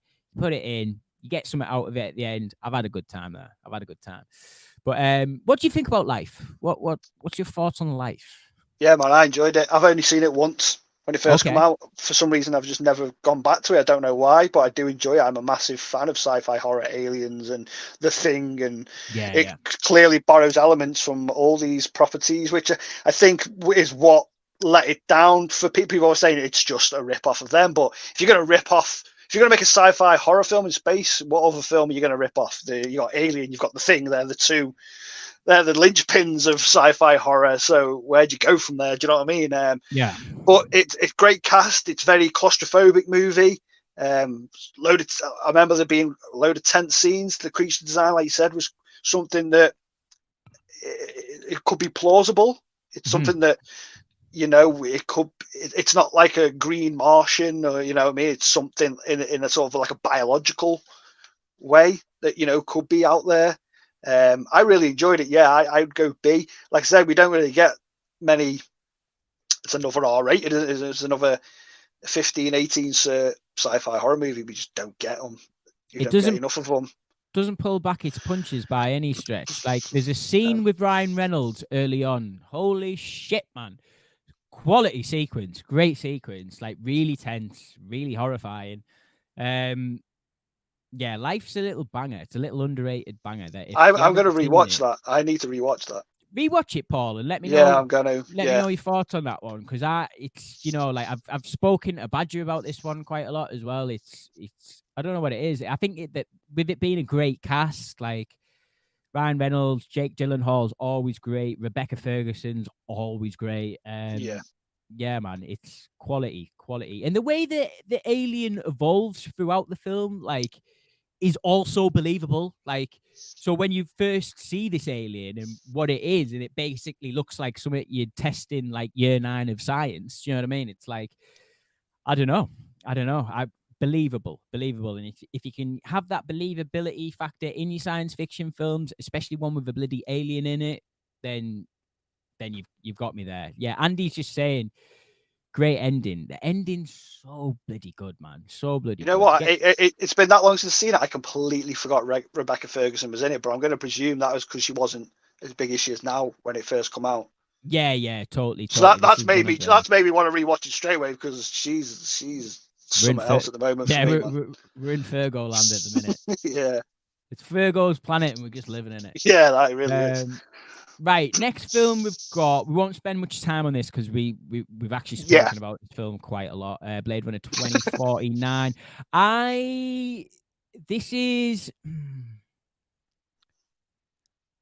I don't know. Is this an S? Is this our first? This is for me. This is an S tier movie. Yeah, right. Yeah. I'm gonna go S myself as well. Just because this is pure science fiction at its finest, 100%. But one thing this deals with that I wasn't really expecting when I first watched 2049 was how well it deals with the subject of loneliness, especially with Ryan Gosling's character. And I think Blade Runner 2049, when you look at the trailer, you look at the poster and stuff like that, I think you could get lured into a false sense of security that you're going to watch a film that isn't the one that you're expecting. This is way more methodical, clinical. Like, it's got stuff to say. It's got questions. I think I had the exact same problem that the first movie did when that came out, because that's what people went into that. 100%. It literally did. It had the exact same problem. You're absolutely spot on there, Paul. And yet again, it's become like a cult classic. And the reason I say cult is because it made absolutely no fucking money whatsoever. Insane, isn't it? It's absolutely insane. But I sort of get it. You know, like, if my brother, who's like just the layman who I judge like on, oh, that looks sick, that Blade 2049, Ryan Gosling in it. Like, I'm going to watch that. Pew, pew, pew, pew. Let's go watch that Blade Runner. It's nothing like that, bro. It's nothing like that. Yeah. You're gonna come out and go, "What the fuck was that all about?" The wooden horse. Shut the hell up. It's like, oh man, there's stuff going on in that film, man. The person But, I went to watch it with absolutely hated it, and I was right. glued to it. I was like, "This is cinema." And the person I was Interesting. watching it with was like, "Oh my god, is it nearly over?" Yeah. So interestingly enough, Georgia had that exact same opinion when we went to watch Dune, the first Right. one, part one. So I can't wait to see what the reaction is on Saturday night when we come out for it. I might not be getting any Sunday dinner on Sunday, but we'll see. But yeah, right, this is S tier. This is one of the best looking movies of all time. It's phenomenal. It's one of the best sequels. It's science 100%. fiction at its best, man. It's, if you haven't seen Blade Runner 2049, and don't go into it thinking it is pew pew Star Wars. It isn't. It's a slow burn. It's a thought provoking movie. But it is, if you give it the time, fantastic. Yeah, you'll get something out of it for sure. 100%. Right, okay, next film is Ready Player One, which is, I just thought, fuck it, why not? I'm going to chuck this on here. I love this movie, by the way. Get Steven Spielberg on here. This wasn't originally one that I did necessarily love when it first come out. Like the trailers and stuff weren't like massively doing it for me. Like it was just way too CGI heavy for what I'm normally into. Sometimes I can let that slide, but I don't know. There was something not vibing with me when I seen this, but ended up really not massively loving it. But over subsequent years, rewatching it on like my TV and stuff, like I'm like, wow, this film's amazing soundtrack, like all the actual elements of when they go into what do they call it in the Oasis? The Oasis, yeah. Trying to spot out all like your different like Easter eggs. You got Gundam in there and stuff like that. But yeah, little awesome science fiction film that, I don't think the human elements, like when, so Ben Mendelsohn was really good in Rogue One, but I think because of like Rogue One and stuff like that, he ended up getting typecast in a lot of roles, and I think this is just one of them roles where he was a little bit typecast in. But it's got a great soundtrack. The CGI elements, even though there's a lot of them, do look really, really well done. If you still hold up as well. I mean, it's not that old of a film, but if you watch it today, it looks better than half the films come out today. And like even like the what the film's about, like the whole, like, I think it's very relevant for today's gaming culture, if you will. But yeah, Ready Player One. If I was going to put this in the tier, I would put this B. I'd put this in the higher of the Bs. So I would probably put this top of B, low A. How about you, Paul? Yeah, I'd probably go B as well. I really like this film. I've rewatched it like 3 or 4 times since it's released, and every time I just have a blast of it. It is a summer blockbuster movie. It's Spielberg back at doing summer blockbusters, but I'm a massive gamer as well, so that helps as well. It's sort of the subject matter of it, and just spoke to me, and finding all the Easter eggs, and every time you watch it, you spot a one. You ain't getting every Easter egg on the first go round. You've got to watch it a few times. But there's something about it that just doesn't stick with me. And I think it might be because it is a Spielberg film. Like, what? This is Spielberg. Like, why is this movie not there with like Jurassic Park or Saving Private Ryan or all the other Spielberg films? It's just something about it that didn't. When people say like Avatar didn't make a cultural splash, and so people are like, why is that made so much money when you don't really hear people talk about it? This movie, as much as I really enjoy it, I feel like it just didn't make a very big splash like it. I feel like they thought it was going to. I don't think the characters are that rememberable. Like, I think as a film, what's going on in the film's amazing. But I think, is it Ty Sheridan who plays the lead? Just his character isn't that rememberable. It's not like No. I don't know. I think the characters let this film down. The film doesn't let it down, just the characters. I think you're right, because when you get these sort of you look at Stranger Things, like that cast, like you just gel together so well. Like cast like the Goonies and them sort of films where they just the characters are so memorable. I think you're right. I think that might be what lets this movie down is the characters you just forgot. Like there's characters in this that I can't even remember. I'm just trying to think about. The only ones to remember is Ty Sheridan and Olivia Cook before she was in House of Dragon. Oh shit! Yeah. But yeah, it's a film I enjoy, but I can't put my finger on it. What it is about it that doesn't make it like an A movie. I would go with B as well. Yeah, it's an easy watch. I just don't take a lot away from it. That's all. Yeah, Andy's just saying, because this one is based off a book, I think, as well, isn't it? I read the book on my honeymoon 6 months before it came out. The book was brilliant. Book explores the themes better, but the film looks great. Just a bit of a throwaway versus the book. I mean, yeah, I imagine the book's pretty good. It's one of them that I would probably read, in fairness, because I imagine it misses a little bit out of the book. I don't know whether the book's that big, to be fair. I think I've seen the book before. It's not a huge book. No, maybe it's one I'd watch, but I'd read. Sorry, but yeah, we'll put this in B, I think. Right, Paul. Our last 4 films, we're gonna have to sort of fly through these. Yeah, go for it, man. Arrival. We've already spoke about Arrival quite a lot. I'm not putting this in S tier. I think Blade Runner 2049 is better than Arrival on every level. I think what Arrival has going for it is that it is a really good pure science fiction film, for one. So that lends itself really good. And I think this film survives off its ending quite a lot, if I'm being honest. Yeah. I think when people watch it and they get to the ending, they realize like the big twist of it all and stuff. I think that really blows people away. But as a film, for the prior 2 hours of that, it doesn't blow me away.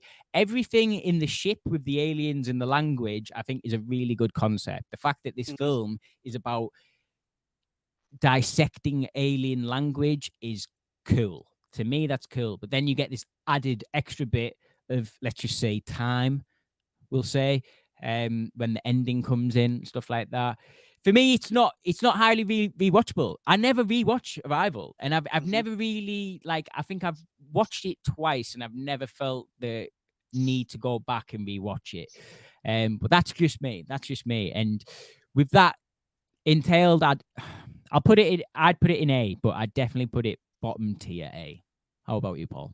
Yeah, I'm happy with A, man. Yeah, we've spoke about this for anyone watching. We did a Denis Villeneuve ranking movies, and we've already spoken quite a bit about this movie. But I really enjoyed this film. I've said earlier, and on other streams, films that make me question my own life.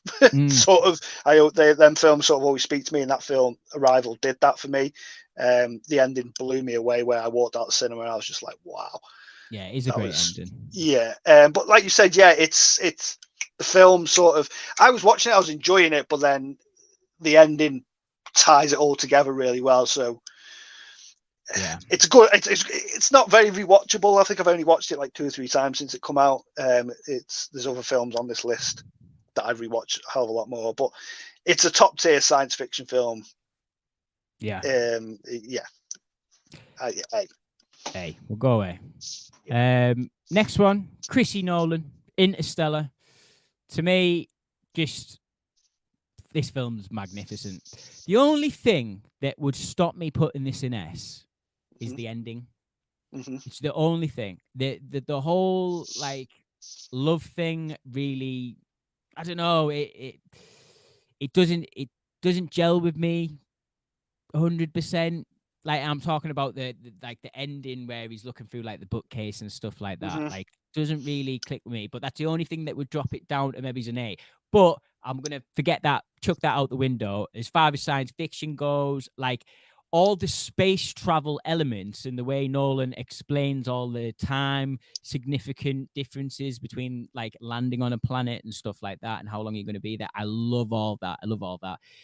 Acting wise, Matthew McConaughey might not as good as True Detective, but I don't think he's ever been as good as on screen as he is here. Like, I know it's a meme at this point, but when he sees Jessica Chastain and Still she's hurts. grown up, mate, that is acting.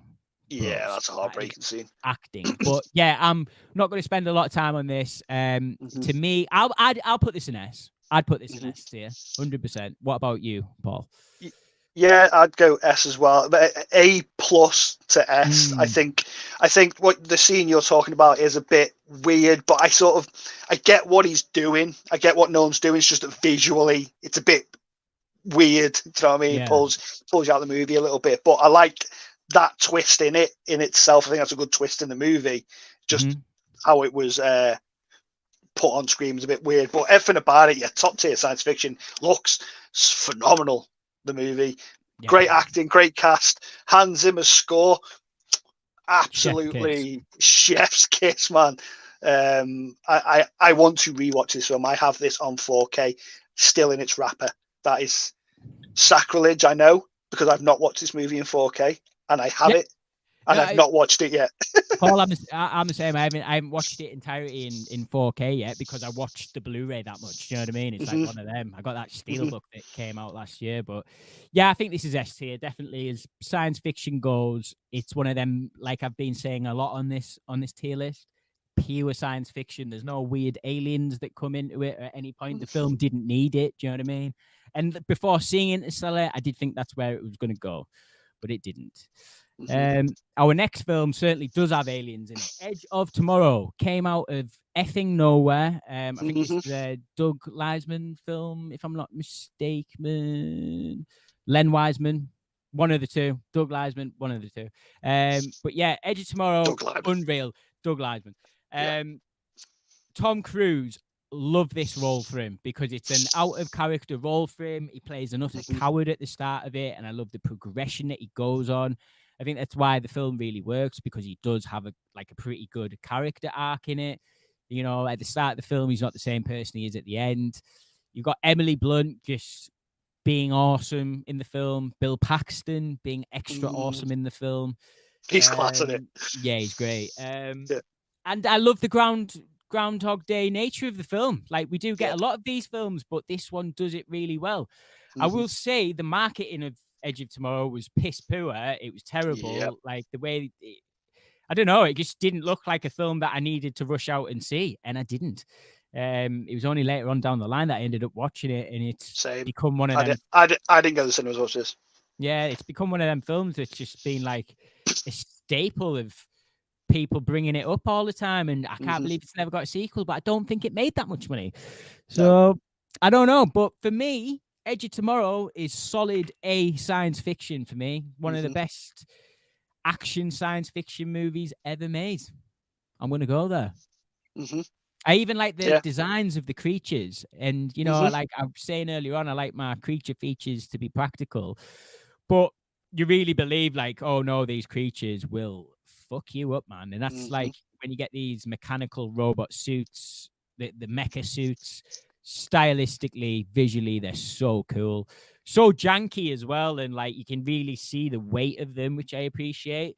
But Edge of Tomorrow, A film for me. Paul? Yeah, same. I love this film. I've watched this numerous times since it released. Didn't go to the cinema to watch it. For you, like you said, piss poor marketing. It was word of mouth that did this film wonders, but it was too little too late. Everyone was raving about it, saying, check this film out. Trailers are crap, but it's a really good film. First time I watched this, that tank scene, man, absolutely cracks me up. Still, every time I watch it, when he keeps rolling under the fucking tank. Oh, yeah. And then it just resets itself. So good. But like you said, solid science fiction, man. It's one of them sci-fi movies that feels like it could take place in like 100 years' time, not too far in the future. Everything feels like realistic and gritty and well unused. All the technology in it, the suits and the ships and that. Creatures are awesome. Sort of reminds me of Starship Troopers meets the squids in the Matrix sort of thing. Yeah, what a good show. Yeah, great film. Tom Cruise firing on all cylinders. Emily Blunt, awesome. I think I'd go as far as say it's underrated. Yeah. But it's definitely 100%. An A-tier movie. I've watched it numerous times. I love it. Andy's just saying there, like, and I agree, didn't help that even today they can't. What were they going to call it? Live, die, repeat.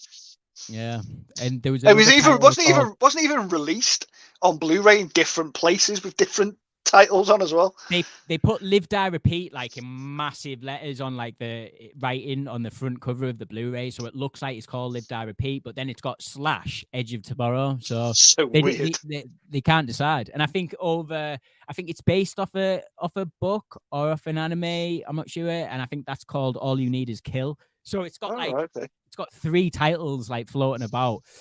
But our last movie we're just gonna quickly chat about here. I'm definitely gonna be late for work, but I don't mind.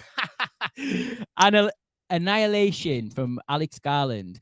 Now, this one isn't an easy watch by any stretch, but it's such an intriguing one. Oscar Isaac, Natalie Portman, like both amazing in this film. Oscar Isaac's got a particular sequence in the middle of the film where it's like a flashback scene of a certain time and place, and his acting in that specific scene's quality. It's amazing. It's a very weird film. Very psychological, isn't it? Like psychedelic. Psychedelic, like especially in the ending, that's where it throws a lot of people off, which I do get. But when I watch that ending with the score and sound design and visuals, it just sort of does work. Like, I think you are meant to ask a lot of questions at the end of it. It definitely it's very ambiguous. Yeah, 100%. But everything prior to that, like visually, one of the most stunning films I've ever seen.